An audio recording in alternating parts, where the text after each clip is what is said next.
There is a quote by photographer Joe Edelmann that lives rent-free in my head. And it's been there for most of the year, and I really want to talk to you about it. Monique here of Silver Paw Studio and founder of ProPetPhotog.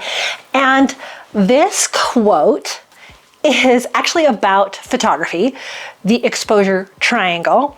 And you might recall I did this video about forgetting the exposure triangle, cracking the code here on the channel just in the last few months. And you know, since then I've been kind of thinking about this quote, and I thought my formula was pretty simple, and it is, and it's very specific to pet photographers. But this quote is like poetic. I don't think I've ever seen a technical photography quote be poetic. But first I want to remind you what an exposure triangle is. And the exposure triangle is your shutter speed, your aperture, and your ISO. So we've got your shutter speed, that's how fast the shutter opens and closes, 1/200th, 1/1000th, freezes the action, or blurs the action. And the aperture is how much the aperture opens and closes, how much light gets in, and that can affect your depth of field. Then ISO is the old school like film grain or film speed that we used to have to deal with, but now all of those speeds are within our camera. So the ISO, most people like it to be as low as possible, but with newer cameras you can get higher ISO, and that affects the noise and how big the pixels and how much light gets in, right? So that's a super quick explanation of what those three functions are. Again, for a longer explanation, look at this video. But this poetic quote really got me thinking.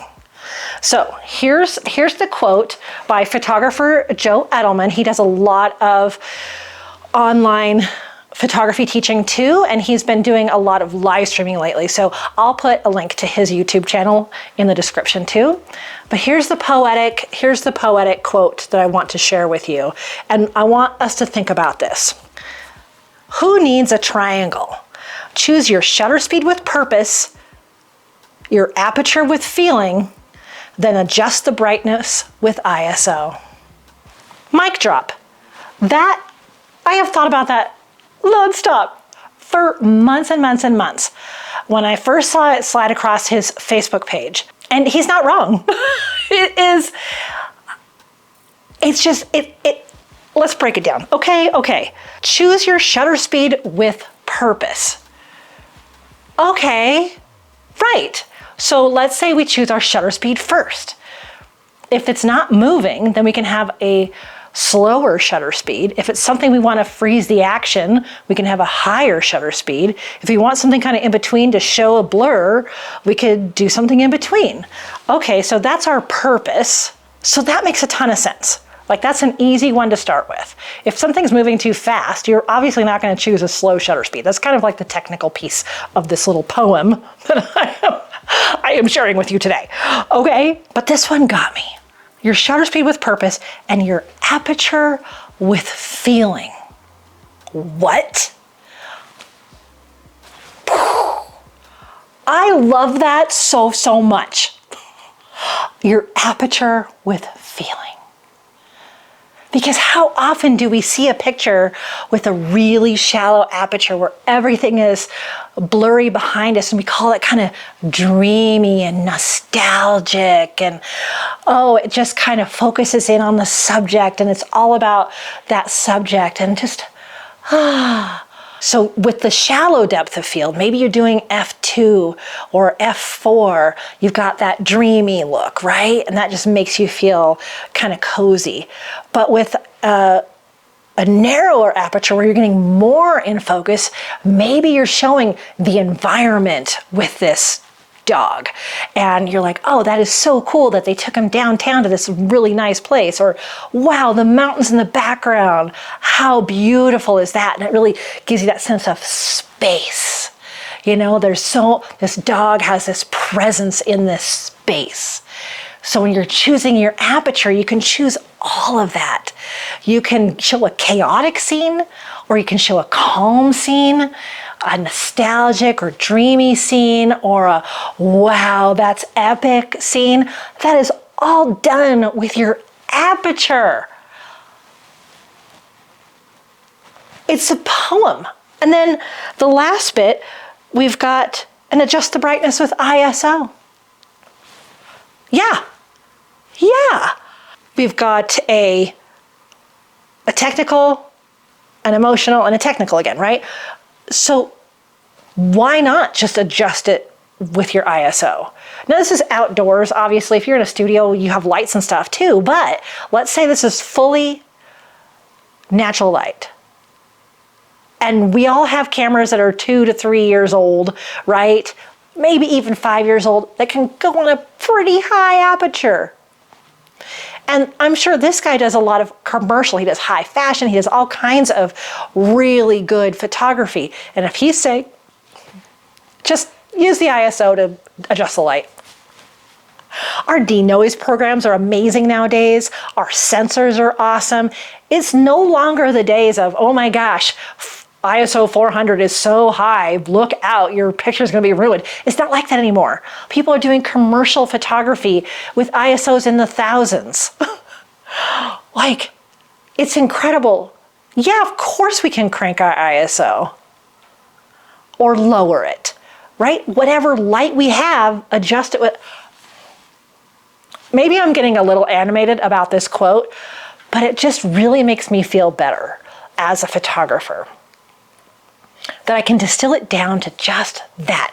It doesn't have to be 1.2 and 1/1000th and ISO 800 and oh no, all the numbers. And it's important to know all that. But if you know the purpose of every one of those numbers, doesn't that just make you feel good? It makes me feel good.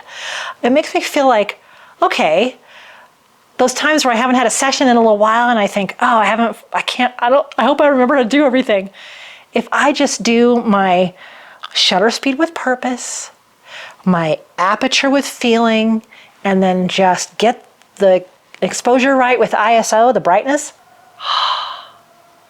that just would really calm me down. And that's why it's been living in my brain rent-free for months and months and months. I just keep coming back to that. My aperture is the feeling. Ooh, it's no longer this technical thing, where it's not, okay, I'm gonna choose aperture because I want the bokeh, or I'm gonna choose a shutter speed because that seems fast enough.